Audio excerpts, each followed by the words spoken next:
Welcome to this edition of the Phoenix House Seminar Series, produced by the National Clinical Training Department at Phoenix House Foundation. My name is Ben Nordstrom, and I'm the Medical Director for Program Development here at Phoenix House. Today, our seminar topic is about starting on your path to recovery. At this time, your group facilitator will hand out a pamphlet that goes along with today's curriculum. The pamphlet's yours, so feel free to write on it. Every now and then, we'll pause the video, and your group facilitator will process some of the information we discuss with you. We look forward to hearing your thoughts on today's topic, so we want to encourage you to participate. Today, we'll cover 4 topics. First, we'll answer the question, what's in a name, and provide a more modern definition of substance use disorders. Second, we'll discuss why some substances are so addictive and introduce the pleasure and reward principle. Third, we'll talk about why it's so hard to quit. And lastly, we'll wrap up with exploring other ways that addiction is a brain disease. We hope you find this information helpful, and if you have any questions, please take a minute, write them down so that you can ask them to your group facilitator during each time we pause the video. In Latin, the language spoken in ancient Rome, addicere, and a form of this word, addictus, meant to sign over, surrender, or enslave. Thus, over time, the word addiction came to mean to become a slave to something. So, what's in a name? There's a lot of different words people use to describe what happens when someone has a problem with substances. People toss around terms like addiction, drug abuse, drug dependence, alcoholism, chemical dependence, or chemical abuse. This is really confusing to everybody. For our discussion, we're going to use the most updated language, which is substance use disorder. When we say substance here, we mean any potentially addictive substance like alcohol, nicotine, cocaine, heroin, or cannabis. Later on, we'll go on to why some substances are addictive and others aren't. The exact specific substance with which a person has a problem isn't all that important for the purposes of this discussion. What is important, and what really defines a substance use disorder, is that the person's substance use continues even after the use is proven to cause problems in their life. This is what people mean when they say addiction as well. We'll use the terms substance use disorder and addiction to mean the same thing here. Our brains are made up of different areas that specialize in different things. For example, there's a part of our brain that controls our movement, a part that controls our vision, a part that controls our ability to speak, and so on. There's also a part of our brain that controls feelings of pleasure or reward. It makes sense that we would have such a part to our brains. There are certain activities that we need to do to stay alive as individuals and as a species. These include behaviors like eating food, drinking water, and having sex. We've developed to find these behaviors fun or rewarding so that we want to repeat these behaviors in the future and survive. The part of our brain that controls this rewarding experience is called the reward circuit. The reward circuit is connected to many other parts of our brain, including the area in charge of thinking and planning, the area in charge of judgment, and the area in charge of memories. This all makes sense since when we have a rewarding experience, we want to learn as much as possible in the moment so that we can do that rewarding activity again. Now, if the reward circuit could only be used for these natural rewards, like eating food, drinking water, or having sex, we wouldn't be sitting here talking about addiction. The reason we are is it just so happens that many plants make chemicals that, when taken into the body, can fool this reward circuit into activating. Over time, people have also discovered how to make chemicals that activate the circuit. And here's the interesting thing. Any drug that causes addiction activates this circuit, and any drug that activates this circuit can cause addiction. Why might this be? Well, remember, the whole point of having the reward circuit is so that we repeat important behaviors. When we take drugs to trick this reward circuit into activating, we also get tricked into repeating the drug-taking behaviors. And like we discussed above, the reward circuit is connected to a bunch of brain regions that make it easier to learn and remember what led up to that pleasurable experience. Now let's take a moment and pause for a brief group discussion. Your group facilitator will push pause on this recording and facilitate an open group discussion. And here are some questions to get you started. Why do you think it might have made sense for you to use substances in the times that you did? What are some rewards that you got out of using? And what were some of the consequences related to using? Lastly, how do you think people get addicted?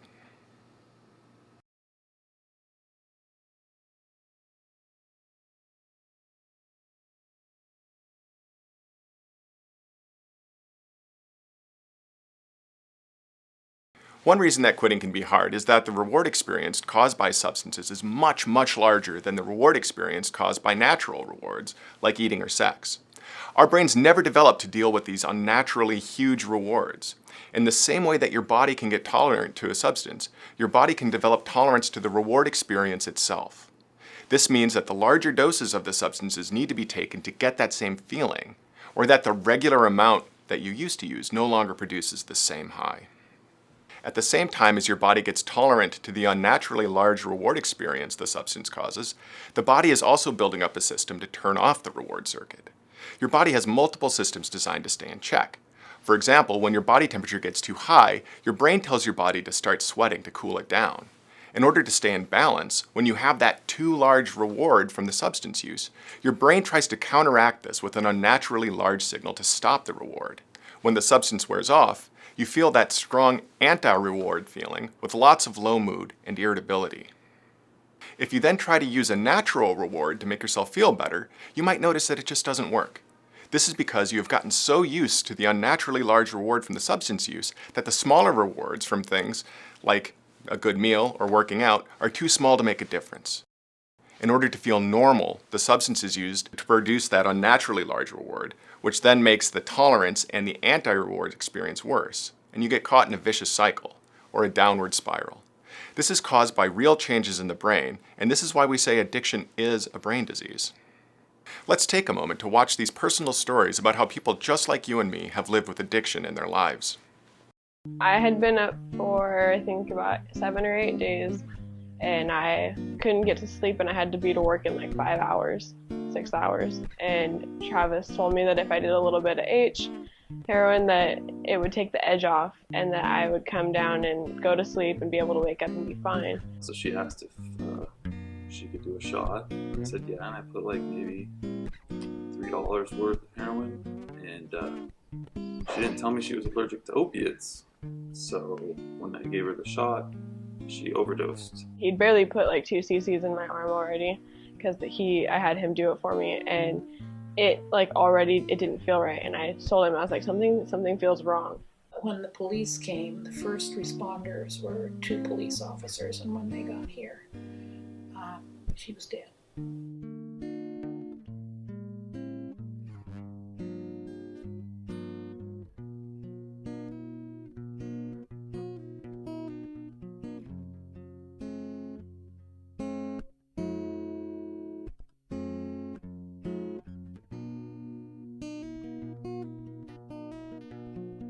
Even younger, when she was in her early teens, she would get real moody.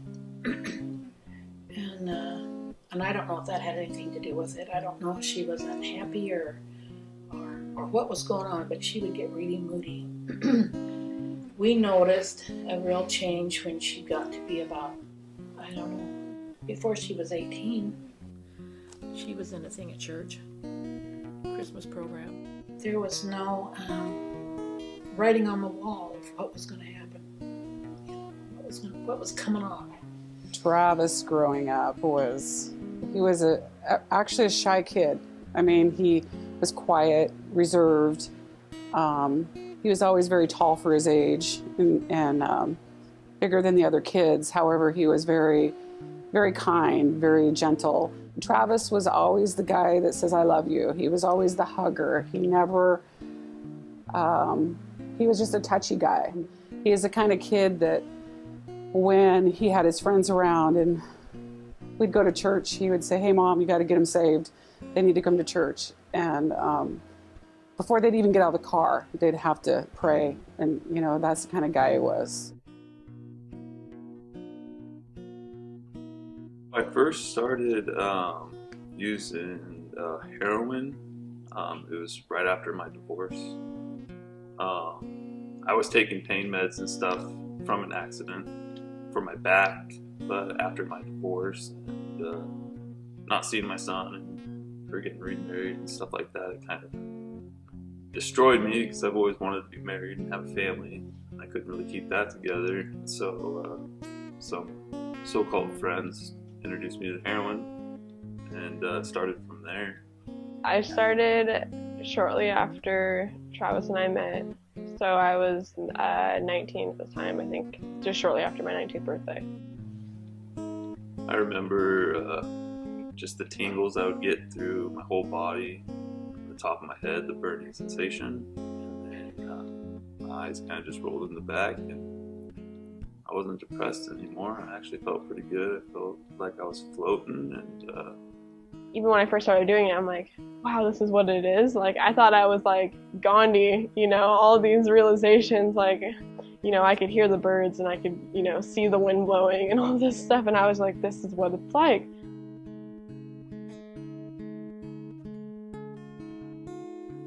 We were right here to the right of the front door, where the blinds are pulled down next to the little lighthouse. there's a couple instances where I was in the house in Mill Plain, and I never really left the room. I kind of just stayed in there.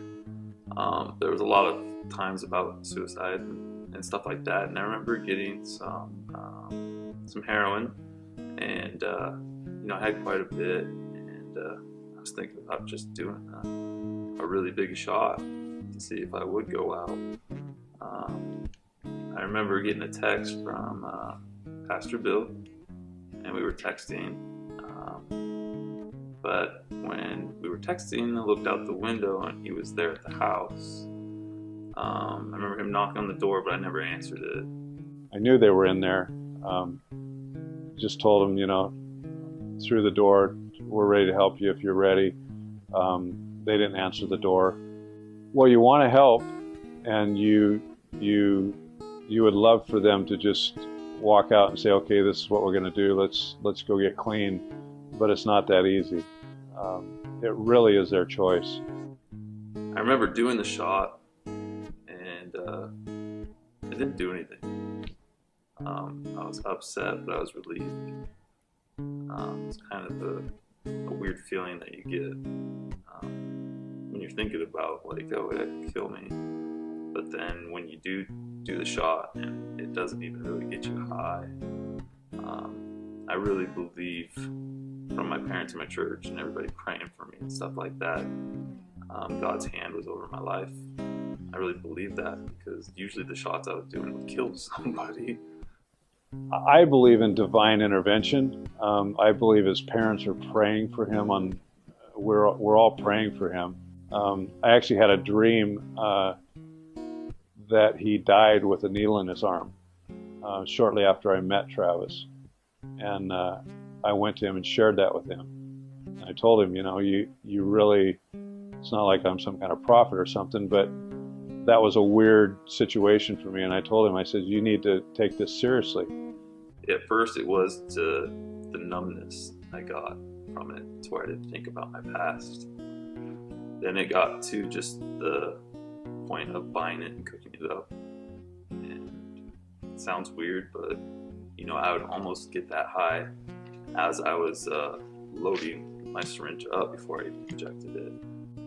The addiction for me came to a point where it wasn't even about what the high felt like. It's the process of pouring it on the spoon, of adding the water, of watching it dissolve. That's kind of like my eyes light up on Christmas just thinking about it. The lowest point is when, really what I've come to in the last couple of months, where I just want to end it. It was when I was living under 205 Bridge. I had no coat, no nothing, no socks. I had blisters on my feet from walking miles and miles and miles. I was high. It got to the point, it was like my birthday. It was right before my birthday. It's when I realized I needed to get my life straight, because I woke up at 1 in the morning just screaming, crying at the park just because I was so cold. Realizing I haven't talked to my son. It's just, the drug gets a hold of you, and pretty soon you're lost. Every day that the sun comes up, it's a fight for my life, to convince myself why I should still be here and what I have left to strive for. Because all I can see is all the negative, all the legal issues, all my family turning their backs, everything else. And that's it. I just sit there and convince myself that I'd be better gone. So I kind of thank God that I did hit rock bottom like that, because if before I'd never really had self-worth for myself. And then in that moment, I was just like, I deserve a little bit better than this. And from just that little seed and thought, God's really moved in my life. And I see the man that I'm supposed to be, you know.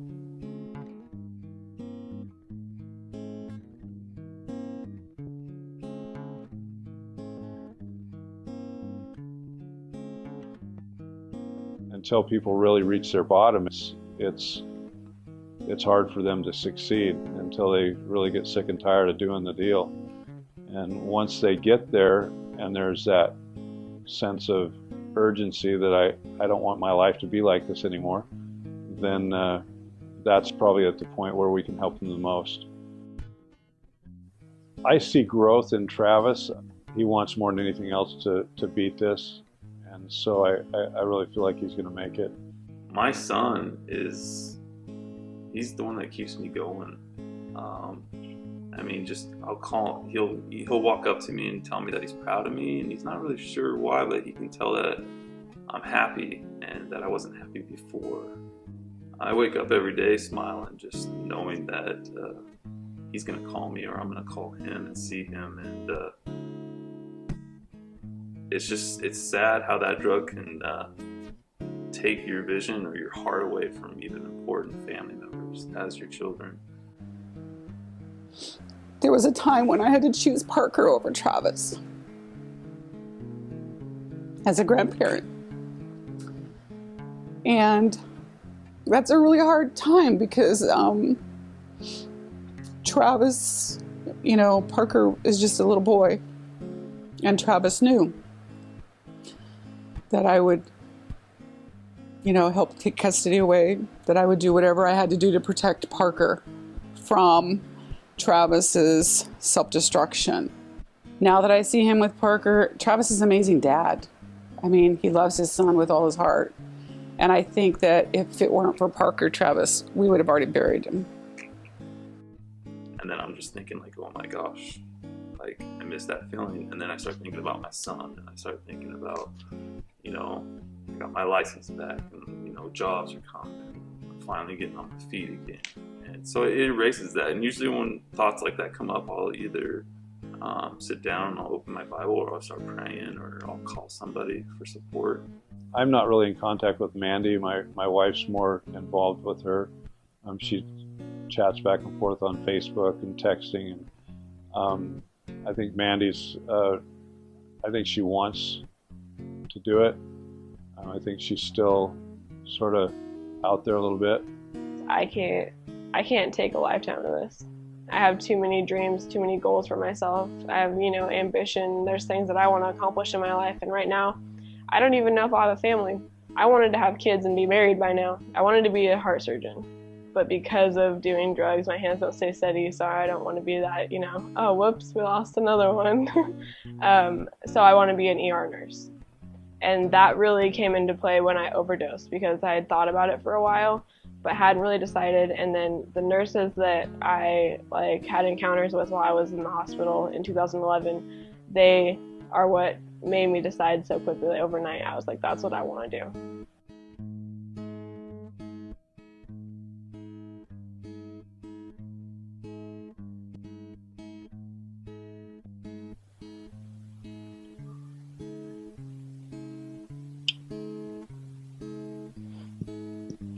It almost kind of puts closure to it,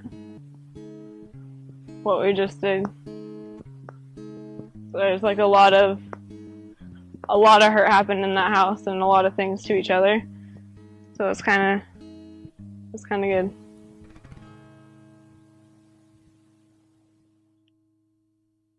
Well, that was a powerful video, and we can all empathize with the people who share their stories.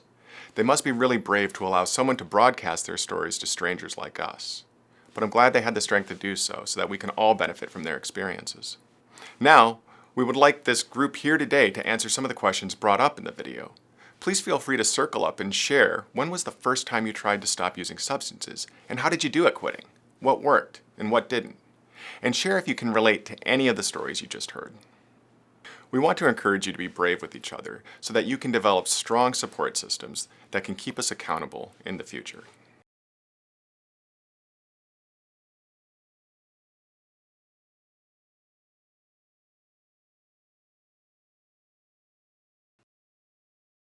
Often, the fact that the reward circuit is so connected with other brain regions also makes it hard to quit.